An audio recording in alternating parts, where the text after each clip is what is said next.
I wanted to give you not just a love letter, a masterclass on everything I can think of for a filmmaker today to be successful writing and directing films. I think if you feel called, not just want to make films, you feel called to write and direct films. You feel like you were designed for this. You were built for this. I don't think that you're without hope. I think you have a chance to do this, but the game has changed. And what you need to do is you can't just think about this in sense of, I need to make better films. I need to make great films and put them to festivals and do all the necessary steps that you hear you're supposed to do when you ask ChatGPT or ask any film schools person or any person. There's a new game being played right now that you need to get in on if you want to be successful, and it requires building a platform. Now, you might not have set out to create a show or create some kind of platform that serves audiences outside of the film you're making, but I think, frankly, a film does not serve an audience enough on its own today. You're competing with far too much that competes for people's attention spans from these billion-dollar weapons pointed at people's brains. And you also need to learn how to contend with this. I want to share with you all the wisdom that I've learned in the last 15 years of trying to figure out how to be a writer, director, and frankly, I would argue the first and most foremost thing you got to do before you even get into the details, which we will, is you got to seek the kingdom of God, because you got to know how to service people, and you're only going to get that wisdom from him. You need to have the wisdom to serve his people first, kind of like Solomon prayed before God gave him everything, because he was pleased that he just wanted the wisdom to serve his people. If you can find that wisdom to serve people and then create a platform and then make the films, and you might even have a way to release films and make money and enough to continue doing this and actually love what you do. And isn't that what you got into this for to begin with? Watch this video and I'll share with you everything that I've come to understand about this. Thanks for watching. I'm Thomas Proffitt. I've spent 15 years trying to be Nolan and Tarantino, only to realize I was being a doubting Thomas. After narcissistic abuse, the death of a close friend, and nearly losing another to cancer, Christ found me, and he changed my life and filmmaking for the better. Now I'm on a mission to help him do the same for you. If you want to help me with that mission, hit subscribe. I appreciate your encouragement. Welcome to Moviemaker Ministry. As a filmmaker who always has felt called to this, to the point of when I was a kid, I remember hearing, almost hearing like a whisper towards the things that I'm, over a decade later actually going to do. Like, I remember as a kid, before I knew I wanted to make films, I had this thought in second grade or first grade of like, oh, maybe I want to make a 9-hour film someday. Like, I don't know. I remember that vividly. It was like this idea that really resonated, and then eventually I'd find, by making films, this is my calling. This is something I want to do, or not even just want. It feels like a responsibility. And I think there are people out there who they see that, they experience that. I would even go as far as to say, like, I wasn't sure starting out if it was that you do something so many times, eventually you get used to doing it, and maybe that's a thing. I think it's more than that. I think it's not just nature. There's something predestined for a lot of people who feel that they have this need to make art. And so when people who, like myself, who they feel called to write and direct films, they want to be filmmakers like their favorite filmmakers, in a landscape where you constantly see articles about the film industry falling apart and that the cinema's dead or dying or over, that it's the Hollywood's being bought up, like Netflix is buying Warner Brothers, and what, like, it just seems like it's the end times for cinema. And then AI's on the horizon. AI, I remember when I was in 2014 or 2013, I remember telling a friend of mine, a filmmaker friend of mine in high school, AI are going to be able to make films instantaneously one day. And they looked at me and they said, "You're crazy. Never. That would never happen." Well, here we're at a point where AI can write and direct and make movies and produce them, without just at a click of a button. But they're regurgitating a lot of things, and I think there's something to be said about that, and I'll probably speak on that. But we're in this time where it is harder than ever to pursue making films. If we look back, and I think I get this from there's a book, The Big Screen, behind me, where there's this time in history where when they started making movies, they would sell tickets and have people go to see these silent films and whatnot, and fill a theater. And back then it was very efficient. It was a very economical, system or business to create these motion pictures and create copies and send them out to different theaters and have people pay tickets, to go see these films. But once we had like televisions come about, and now like in this era we have smartphones, and on these smartphones we also have access to the internet. We have social media, and social media is literally being designed to soak up people's attention span, or actually just destroy it and take advantage of it and harvest our attention. We are literally being used as products for advertising companies using, these cell phones and these social media apps. We are the product now, and it's like I've heard it said that these little devices, it's like having a $1 billion weapon targeted towards your brain. And I'm just going to put that right on the table here. It's crazy that where we've come, and you see the residue of that in society and how people are affected. And so that's a problem that transcends cinema. That's a societal issue that I don't know what the solution is, for that. I don't know where we go from there. But yeah, our attention is being destroyed because these companies are competing for it, down to the fact that, like, most recently the innovation is, very, very short reels or videos on like the vertical apps of like TikTok or Instagram reels. It's literally designed to take advantage of our attention span. We get the dopamine rush of constantly selecting a new video. And as audience members, we have, it's like a slot machine, the way that it works. You see people go to these slot machines and go to gamble, and they don't have the discipline to step away from it a lot of times. We are hardwired in such a way, it is designed to take advantage of our hardwiring. And in order to override that, you have to have an understanding that you need to create boundaries with technology, much like you create boundaries with people. Technology will devour you if you're not careful with it. And you, as an audience member, need to basically say, you know what? I'm going to delete the app off my phone. I've heard you can make your screen black and white and make it to the night mode, so it's really like warm and black and white, and you don't see the red notification icon. That color red for the notifications on your phone, that is deliberately designed that way, including on social media. It's designed that way because you see that color red, it's like a forbidden fruit. And it definitely is, man. You see that color red and you're like, I am going to select that. And you're 2 hours later, you're doom scrolling down social media, or you forgot what you even went on the app for.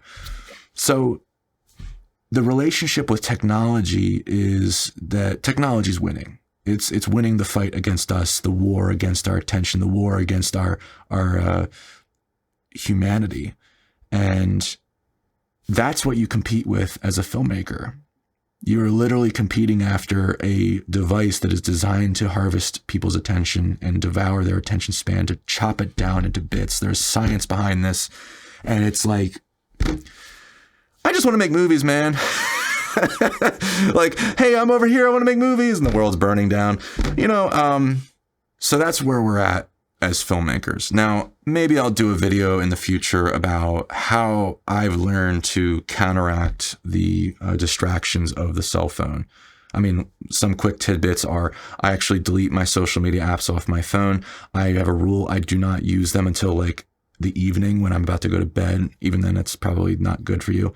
I will actually go, sometimes I would say give yourself a social media fast to really see how it chops up your attention span, because when you remove it, you actually get your attention span back, and you become way more productive, and you start to realize you don't actually have to check your phone. The messages your friends send you on social media, usually you don't even need to check them. I honestly think if your friends realize that you don't check social media messages, they'll just stop sending you social media messages. They won't care if you're not checking their reels.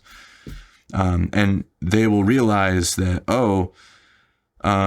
maybe I shouldn't be on here either. But this is another topic for another time. The fact is, you are competing with this $1 billion weapon aimed at your heads, at your audience's heads. And, as filmmakers, I don't think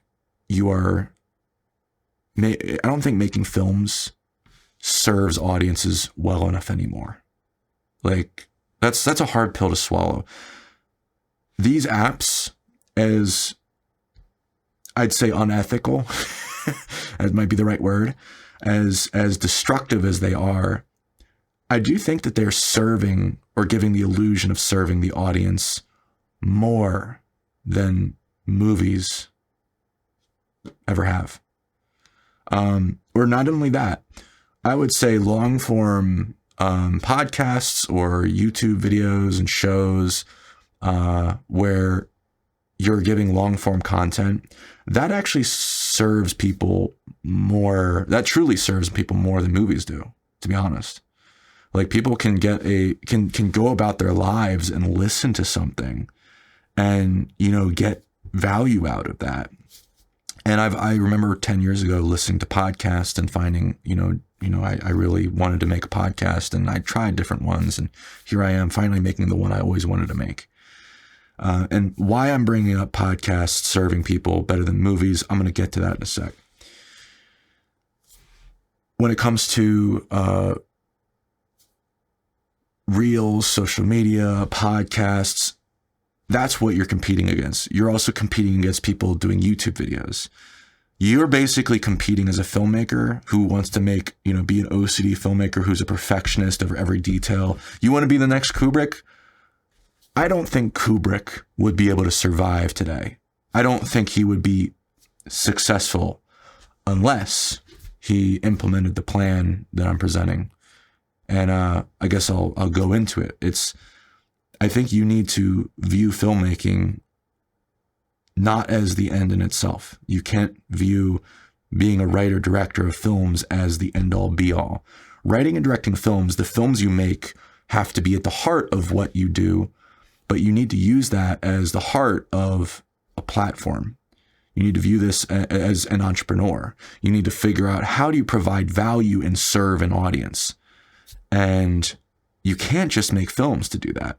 Now, maybe you can get away with that, but even in prior times, it's been incredibly difficult to serve an audience and be a writer-director alone. I mean, very few people have ever pulled that off. I mean, and done it well.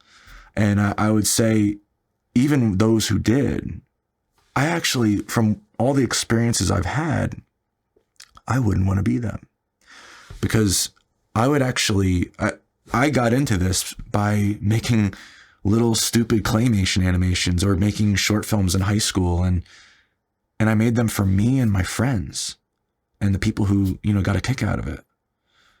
And I wasn't making things that someone told me what to do. And when I've done that, when I've made films that someone told me what to do, I felt dead inside.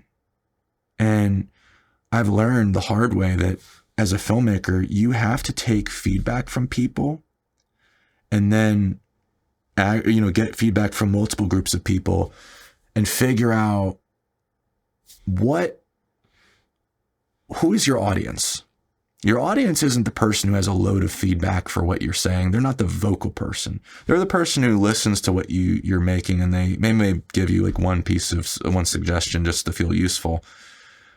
But then the person who's very vocal, if you take their feedback and then show it to the person who's doesn't really have much to say, you might find that that person who's not as vocal will look at it and say, what are you doing? You're about to ruin it. It was great. That's your audience. When someone can see what you're doing and see the value in it and not need much to change about it. And also you might find a bunch of people, see it and they like it. And they might have different suggestions, like very few suggestions. And then you can kind of gauge, and I also recommend doing this through prayer, what aspects of what they've said do you feel like you need to change? Honestly, just hear what they have to say and then just ask God, what do I need to change now? You need to change this? You try on that answer? Okay. And you don't even need them, the audience, to tell you what to do. Believe it or not. Like you can actually, you can get that advice. They might say something inadvertently. They're like, that could be a line. That could be a line in the film. Or what I've experienced, the best feedback that I've implemented, I think, is when somebody says something that's wrong with it and points it out, and they get to what's wrong for them, that inspires a flurry of different lines to add or change or cut. And that's the best feedback for me, I've found. Because if somebody finds something completely structurally wrong with your script, and it kind of kills the entire story for you, yeah, you're not going to continue working on that. It's like that's happened a few times. It only happens if it's a film that actually doesn't serve people, though, I find. If it's a film that serves people, you feel it in your heart, you have to make that thing. Like if it's vulnerable, if it's honest and raw and true, and you're actually doing something that's good and meaningful, you're not going to have to change the whole thing. So knowing all this from experience, I wouldn't want to start and in, back in time making films for some company or some executive. I actually like where we're at right now, because you have all the resources you need to make the films you want to make right now. Now we have technology distracting us, and that distracts the creative process. And maybe that's a separate video. I'm not sure. Maybe I'll talk on that right now, but yeah, screw it. Let's go into that. You have the ability to override the creative distractions of social media if you just learn to respect the process. There's a process of deep work that you need to go into where you need to avoid distractions. And the moment you check social media, you check your messages, that's going to completely wipe out your productivity. You need to be in a place where you're used to spending 3 to 5 hours just focused on what you're doing, not talking to anyone, not going on social media. Do not disturb must be turned on. Heck, airplane mode. That needs to be something you create as a norm. All right. And that's very important. If you can't create that for yourself, you're not going to be the filmmaker you want to be. So that's something to really keep in mind. I think a lot of people today, they've forgotten the art of that because it's not taught really. To some degree it is, but for the most part, people can overlook the fact that social media destroys their ability, the innate God-given ability to create, to just go into deep work and just have something come about that, it almost seems like you're channeling from somewhere that was always meant to be created, and it comes from you, but it could come from someone else if you're not there to create it. There's a very mysterious process when it comes to creativity and writing and creation. Probably for a different time, but a different topic video. But if we have the resources today to make movies, and if we can learn how to just eliminate the distractions from social media and technology and focus, why is it that we don't have any great movies today? Like hardly. Yes, we do, but like we've all kind of, I think it's safe to say that everyone kind of admits, for the most part, everyone, that movies are not the same. We don't feel that magical feeling going out to theaters anymore. And, the question is like, why is that? Well, I'd say you need to have the financial ability to make films. You need to have the ability to continue doing it. You need the ability to devote your life and have those hours of deep creative work and achieve what's considered mastery from 10,000 hours of that deep work. And that's hard, and it requires, tremendous resources. I've heard said from like David Lynch and, a few different artists is you need an artist setup. You need a way to, spend time working on your art without the distractions, without the responsibilities of overhead. It's not something that comes easily. And honestly, I'm very blessed that I have that. I'm very fortunate. And it's something that you have to find a way to create. And they used to have that in the industry when there was incentives and ways to finance films, original films. I think what needs to happen is, and I think this is something I want to do someday. This might be like a 10-year goal for me. I want to be able to hire full-time writer directors someday. Preferably who are, and I honestly, it might just be limited to this, as people who are God-fearing making films. Writer directors who are, here to spread God's kingdom. That's what I want to create someday. And how do you bring in the money from filmmaking to do that? I think you have to create the platform. And that's the thing that any filmmaker can do. You've got social media, you got YouTube, you got podcasts, you have all these social media platforms. Use them. Find a way to efficiently create a platform. And I think that's what I'm trying to do here is, I'm here to just do what I love. I brain dump about filmmaking and faith. And that's something that has come to me through just doing a lot of recordings and figuring out what it is that is my topic, what it is that I like to do to serve people. And I think this is just what I've found is my niche. And it's like, I say niche, like I didn't pick this. Like this came through prayer. This came through just me doing it and finding that this is what I like to talk about. And that's something that like I actually recommended recently to somebody is if you want to find your niche, don't like pick up like a dictionary or whatever, or figure out like, oh, I'm good. Maybe that or this. Just start. I would just say start recording and talking. Unedited, just this is what I'm here to talk about. You don't even need a topic for the video.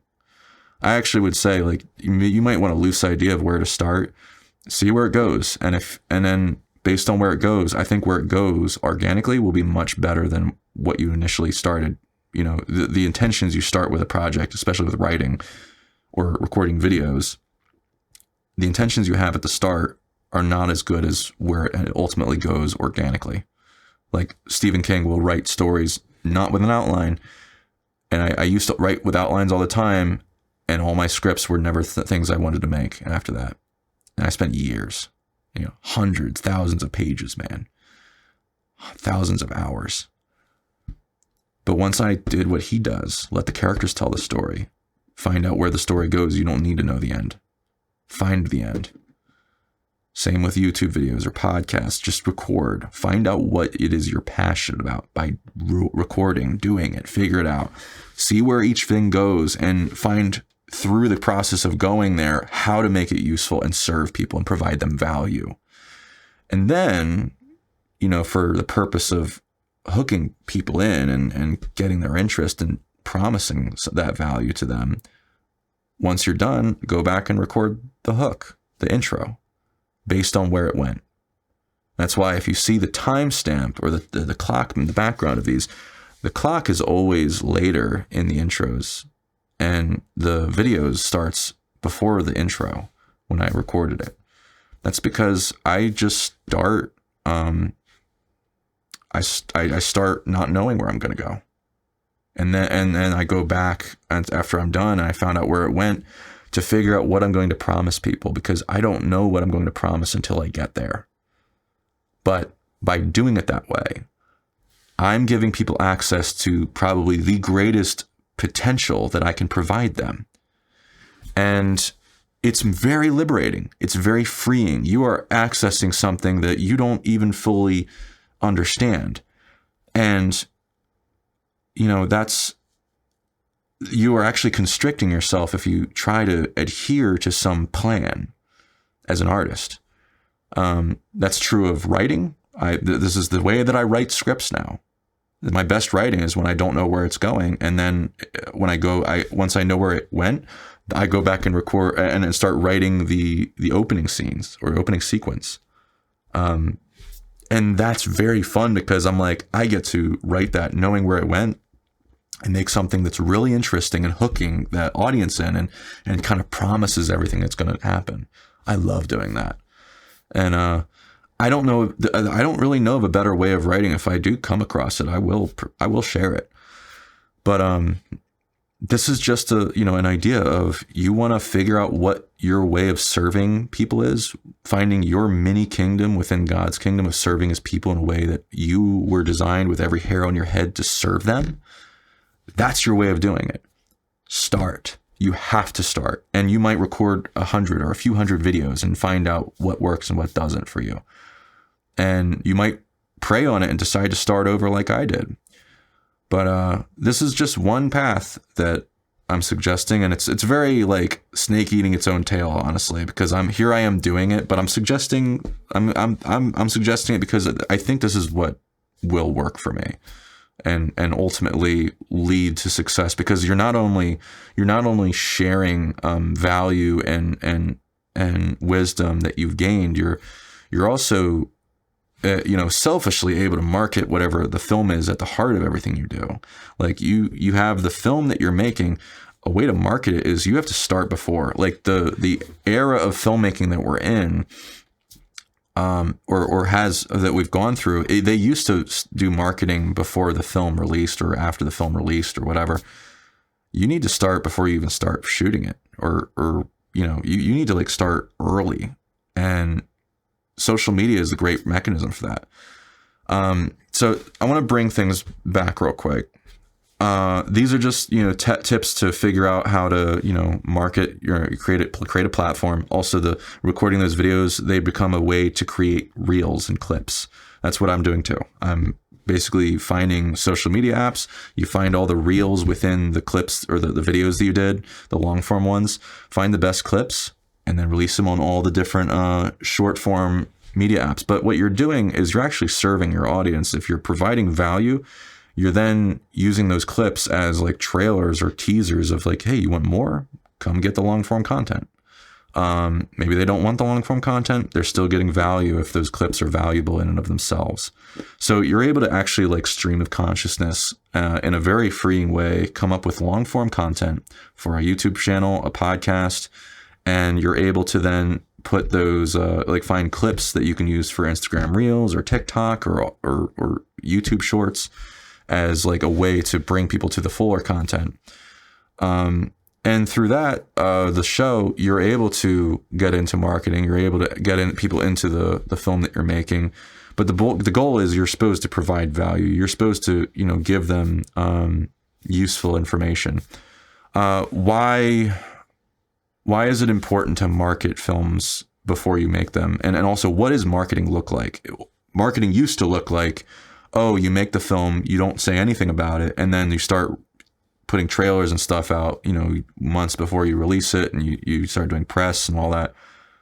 You need to start immediately when you start shooting. I think when you're shooting the film is the best time to market it. And then when it comes to releasing the film, honestly, I think if I can't find a way to get my film into theaters, I think the plan would be, this is plan B, but honestly, this might be an interesting plan A. Release the film on the platform. You create a platform, and the platform is not on one social media platform. Your platform, and I say that in the context of this platform is your brand. It's your company. It's what service you're providing. This is your show, or whatever you want to call it. It's your mechanism for serving people better than your film could do alone. The film's at the heart of it somehow. Making your film is at the heart of where you get the wisdom to share with that audience. Maybe you're making a documentary about something, something, and that the wisdom you get from that is how you make the podcast and build a podcast. Maybe the interviews that you're getting, you release the long form ones, and then you can you're using clips of that for the film. I don't know. There's so many ways to go about this, but using that platform, all these different social media platforms as your main platform, utilize that whole thing to release the film. And now this would sound crazy. You're releasing a film for free. Why would you do that? Well, maybe the film is part of the value and service you want to provide. And by doing it for free, you're able to gain the credibility that it actually serves people. And through that, you're able to, have the ability to have sponsors or advertisers on the other main content of the platform, not just the film, but you're able to sell your own products or something. You're able to, put a class out or a course or sell a physical product that serves somebody in some way. And this is where you have to think about it as an entrepreneur. You have to figure out what you can sell.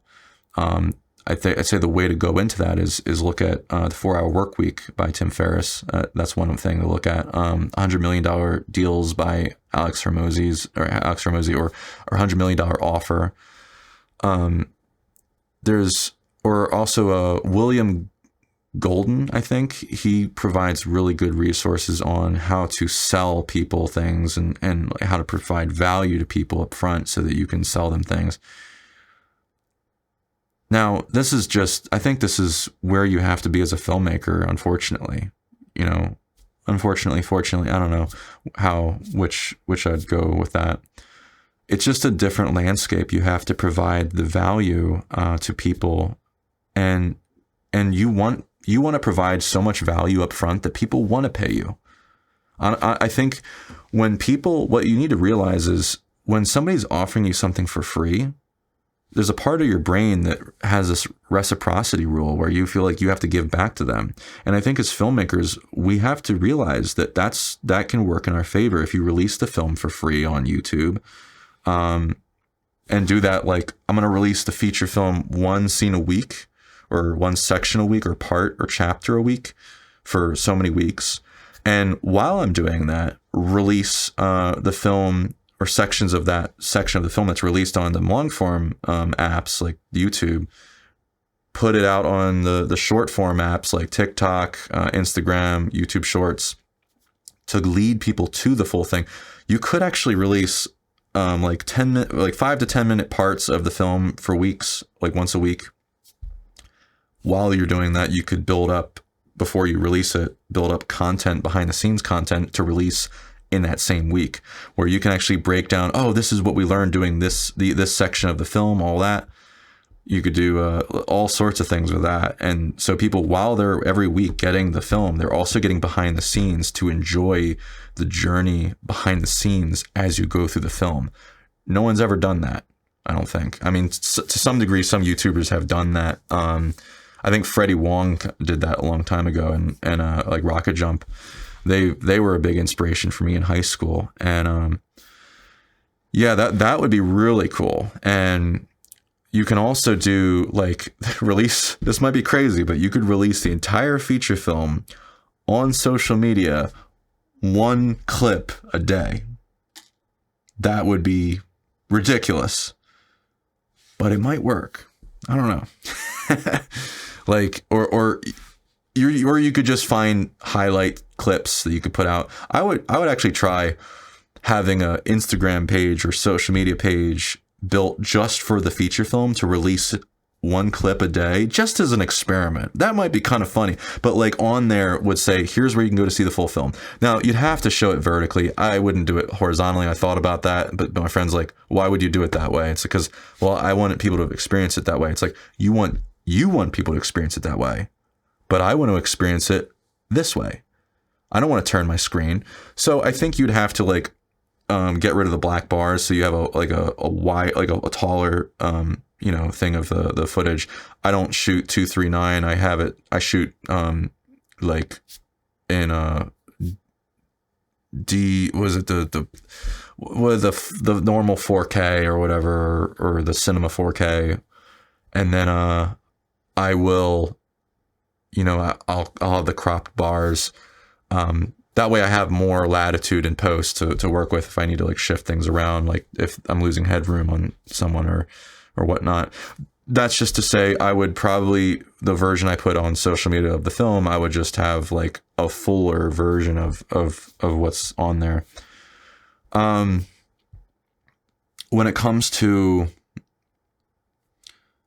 releasing the film on social media, after each say clip on social media or the clips on YouTube, here's where you can go buy the film.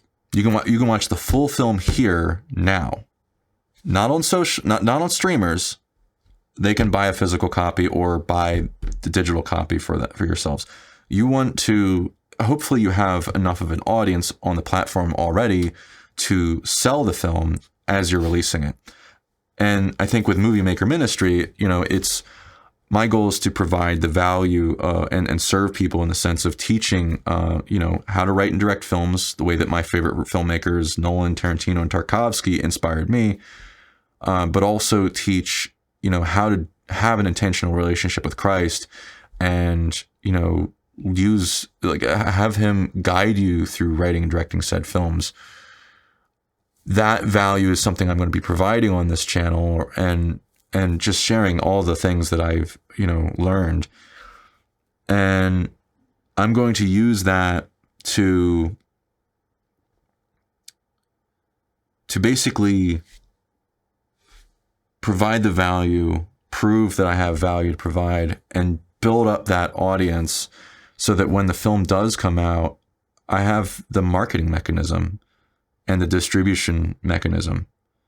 And distribution today doesn't have to look like it did before. We're probably moving towards the era of internet cinema. And in the era of internet cinema, the era of internet cinema, I don't think that the distribution looks like this. I don't think it looks like this anymore, where you release a film into theaters and then it goes other places. In the era of internet cinema, you release the film on the internet yourself, and then Netflix will be interested when they realize how much money you're making. And I've had a friend of mine, when I pitched this to him years ago, tell me, Tom, that's a stupid idea. Once you release it on social media or whatever, or the internet, once you release one thing, it's you lose the distribution rights all over the place. Why is it that they're re-releasing so many movies nowadays? Why? Why is that? Huh? Because frankly, if you want me to live in make-believe land where, I have a chance of taking my film to festivals and finding somebody who will buy my film and distribute it, do you have any idea? And you don't. The person who told me this doesn't, because he's not gotten a distribution deal. He's not ever, gotten even close to that route. There's no one who, the whole distribution thing is like, there's so many people there who are predatory. They want to find a way to screw you over. There's so many things in the contracts that are like, it's just to a point that it's just a headache. Okay. Like, there's going to be expenses that they can add to the contract that you have no way of proving that they had. It could be a $2,000, a $20,000 dinner just for marketing purposes that then comes out of your pocket. There's so many, and I forget what resources you can look into. There's YouTube videos out there on the perils of finding distributors and whatnot for your film. Now, yeah, you might you'll get very lucky and you find some distributor who's like, we really believe in what you're doing and we want to, pay you this much money for your film or pay you this much in royalties or whatever. Good luck. Fine, sure, if you can do that, great. I might actually explore that route first. I honestly don't think it's going to happen. And frankly, I kind of think I hope it, there's part of me that hopes it doesn't happen, because I want to prove that this plan B, which should be my plan A probably, of self-distribution using this platform I've built. And I'm sorry if this video is much longer than I planned. And frankly, I wasn't sure what this video was going to be, but I'm laying out the whole business plan pretty much of like, how can a filmmaker today create a means of marketing and distributing their film and being able to make a living doing this? Like this is a whole fully formed game plan that I'm trying to put into effect for myself, that I think any filmmaker can implement. And it'll be hard, but when you pull it off and implement it, it is going to be not only so rewarding and freeing, and you get to make the films that you want to make. And not only that, you get to serve your audience and have a direct conversation with them, and use this platform to talk to people who you look up to or respect and admire and learn. You get to use this platform as a vehicle for your films and for you and for your audience and for God. You get to do so much with this. And not in that particular order. I think for God first, for your audience, for the films, and for you. I'd probably put in there earlier, your family. I'd like to be someone who's one day a father, and a good father and a good husband who can provide for their family. And if I'm meant to make movies while doing that, I'll find out.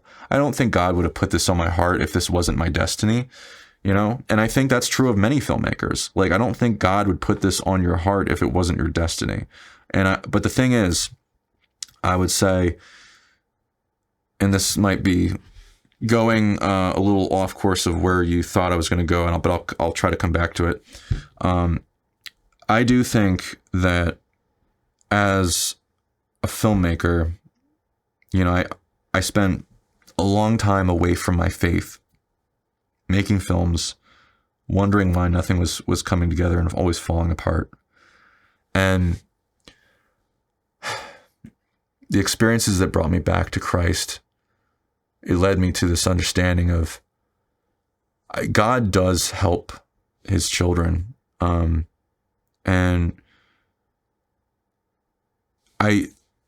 he serves them and aids them, but you have to seek him. You have to seek ye first the kingdom of God, Matthew 6:3.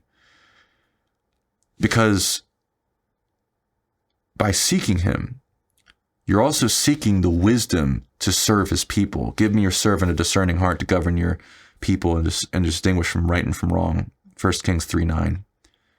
I find that these two Bible verses are very interrelated. To serve people is part of seeking the kingdom of God, and from my understanding, and when you seek him first, then it's taught me how to make my films and the podcast and everything I do serve his audience. He gives me the wisdom to serve his people. And only when I sought his wisdom had things started to work out better. And I started noticing things started to come together and click. And it would not surprise me if because of that, this channel, this podcast, this everything, the platform I'm trying to build becomes successful. And I would actually argue, like, if you're a filmmaker in these times of doom and gloom, trying to make films, create a platform so that you can serve an audience, not only through the films, but through the wisdom that you gain from making the films, through something that you're uniquely designed by God to do for them and provide to them, some value you provide.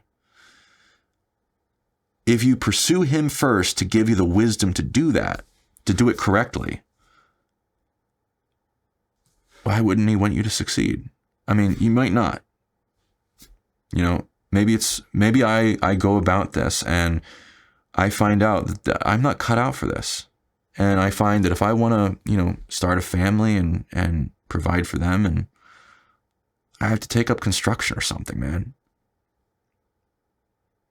I think at that point I'll get there. I'll be at peace with it, man. Or or chuck corn or something now. I think whatever that is, as long as I'm seeking him first, I have everything I need. Like, I think he will provide the career that I need. He'll provide the woman of my dreams, the family, as long as I seek him, and seek the wisdom to serve his people. Or maybe I don't find those things. Maybe he has something else in mind for me. But I love just being in relationship to God and seeing where he takes my life. And so far I'm seeing it's going amazing places, not without spiritual warfare, not without challenges, not without suffering. That's been something I've been learning lately, to seek him first. It's going to take you through a path of resistance. It's not the path of least resistance. It's honestly the path of most resistance, but you feel the most purpose and love and drive towards it, and you feel that things are working in your favor. I feel that more than any time in my life. And so this what should be a love letter to filmmakers in times of doom and gloom. I might leave that. And as a filmmaker in times of doom and gloom, you have to create a platform where the films that you make are at the heart of it, but that platform and the films you make are there to serve people in some way. And I would highly urge, seek ye first the kingdom of God and his righteousness, and these things be added unto you. Take that to heart, that you need to seek his wisdom to serve his people first. I made hundreds of videos trying to find a way to add value to people's lives. Guess what? None of them worked. I did hundreds on my last channel. And I'm glad it didn't work out, because eventually I realized, God, what do you want me to do? And through asking that question, what will you have me do? That led to this channel here. And honestly, even if this doesn't become successful, seeing even 5 views on a video has never felt the same. It feels way better on this channel. It feels really good to know that even one person saw a video, or one subscriber. Man, I've got 8 subscribers right now, and I feel better about that than my last channel when I had like 300 subscribers or so from videos that I'm not really passionate about anymore. This one feels different, and if it works out, I know why. It's because he guided me to this. He guided me through it. He guided my steps, and I sought his wisdom. A little bit about, I wanted to give a little bit about what do I plan to do if this does work out. Say this platform I'm building, it works out. What then? What if the film, I'm able to self-distribute the film on here and, make enough money from the film that I can make my sci-fi trilogy next? I'm going to go make the sci-fi trilogy. Also, before I even do that, the film works out. Whatever the film makes, my plan is to give 20% to my cast and crew, 30% to my church, because I like what the value that they provide and what they're doing in my community. The remaining 50%, whatever I need from that to, provide for, say, if I have a family at that point, to provide for myself and my family, then the remainder of it, that 50%, will go towards my sci-fi trilogy. Of course, taxes are involved in all this. I don't know, like how much is going to be cut out, or whether I do the percentages after taxes. I'll have to figure that out. I'll have to talk to my tax person. Taxes, man. But yeah, 50% remainder will probably go to the sci-fi trilogy. The sci-fi trilogy, what that makes, same 20% cast and crew, 30% church. Then, the remainder will go towards not just, I think 20% of it maybe goes towards my next project, but the remaining 30%, and also like 20% goes to my family and the next project that I'm doing. But then 30% of that goes to hiring full-time writer directors who are there to make films that are from as people who are God-fearing. They don't need to be Christian films, but I want films that are for people who need Christ. There's a difference in that. The feature I'm doing right now, it's not a Christian film.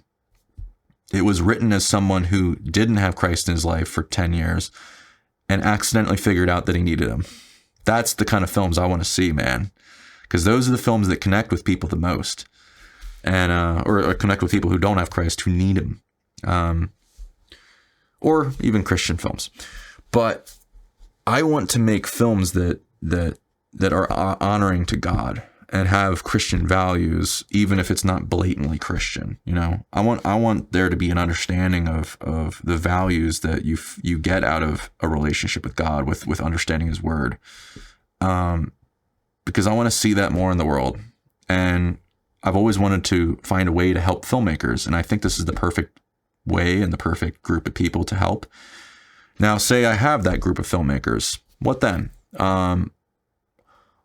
I would then try to figure out, how do I create theaters again? And at this point, I think the theater system is going to be dead. I think cinema is dying. Just let it burn to the ground. It's fine. It can build back up. We can build it again. Let it burn. It's probably not a thing. That's not a good slogan for Hollywood. Let it burn down. Just, they want to use AI to make films. They want to do all this. I heard somebody say, I think it was Jason Bateman's sister. I forget what her name is. She wants to see she wants to give Hollywood a box of matches so it burns down quicker. I agree with that sentiment. I think Hollywood can burn down. And then what I'll do is I'll build I'll do what Steve Jobs did. Build the perfect movie theater. He made the Apple Store. He made it the perfect store. He started with one store in a high traffic area. He perfected it, designed it down to a T, and spent, a long time doing it. Then they duplicated it. They tested it first, and then it worked really well, and they duplicated it around. I would do the same with movie theaters, but the theaters would be bent on independent filmmakers who are God-fearing. Independent filmmakers who are God-fearing have the ability to put their films in these theaters. And that's how we're going to bring magic back to movies and cinema. We're not going to do it from Hollywood anymore, guys. Filmmaking's over. Cinema's over. What you've loved. Now, maybe it'll stay. Maybe great, awesome. But let's be, I think if you want to take accountability for where the industry's at, we need to build it and do what Scorsese said, create your own industry. And this is the industry I'd like to create. This is just a rough plan right now. There's a book, Rework. I forget the author, but the book Rework is a business book, and it talks about how business plans should just be best guesses. That's all you can do. It's kind of like how I talked about in this video. The best creative work that you can do as a writer or making videos is to just start and not know where you're going. The only thing you can do is just think and guess forward and then accept that plan will probably fall apart at some point. There is no such thing as a rock solid business plan. And anybody who tries to tell you otherwise is just somebody who went to school for it, who doesn't actually have a business. They don't actually do anything. They're not taking risks. They're not figuring it out. Now, a business plan is a good illusion to give someone who, you want to invest in your business or whatever. It's like, here, this is what I'm doing. It gives them a sense of certainty, but it's not a real sense. It's actually just to soothe their uncertainty, but it actually doesn't do anything. It's a good way. It's a good exercise to get an understanding of the future and try to make those guesses. But that's all it is a guess. And once you acknowledge that, looking at that for this project or this business plan I have, this plan is going to change a lot into the future, and I'm excited for that. Like this plan is more detailed than it was 2 years ago.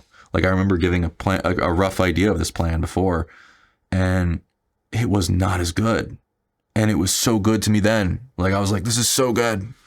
And looking at it now, I'm like, this is so good, right?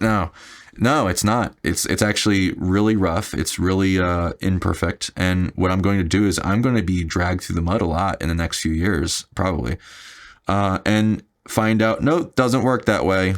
Don't need that. I need to rework the plan a little bit, and that's why that book is called Rework. Basically, you go through business reworking things and figuring it out. But right now, I think the best idea I could think of is if you want to write and direct films and be a filmmaker, make the films that you want to make in your soul, you need to create the platform. Start creating the platform, over deliver, provide a lot of value, serve people. But even more than all that, first, you need to seek ye first the kingdom of God and his righteousness, and these things will be added unto you. And, have God give you his servant a discerning heart to govern his people and distinguish from right and from wrong. Seek the wisdom from God on how to serve his people first. Seek his kingdom first. And I guarantee you, it'll take you way farther than anything you could ever do alone will ever take you. So I want to close this with a prayer. Lord, I'm so blessed to be able to serve this audience, and I'm blessed that you've given me the wisdom to serve these people. And I pray that you help these filmmakers watching, and, myself included selfishly, help us find a way to serve people. Help us provide value to people and find a way to create platforms, to create films that serve people, to create this life of making movies that you designed us for, and help us do it in a way that serves you. Because at the end of the day, if we're not seeking that wisdom from you and seeking you first, I don't think we're actually serving anyone.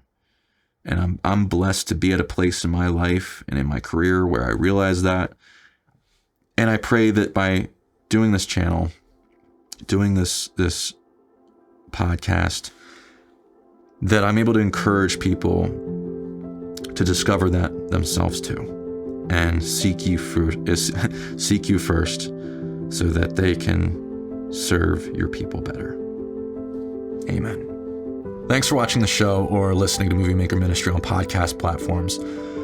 I hope this served you in some way. If it has, consider liking, commenting, and subscribing, and leaving a review where you view the podcast. Your encouragement will help this reach others. I thank you, and I pray you have a blessed day.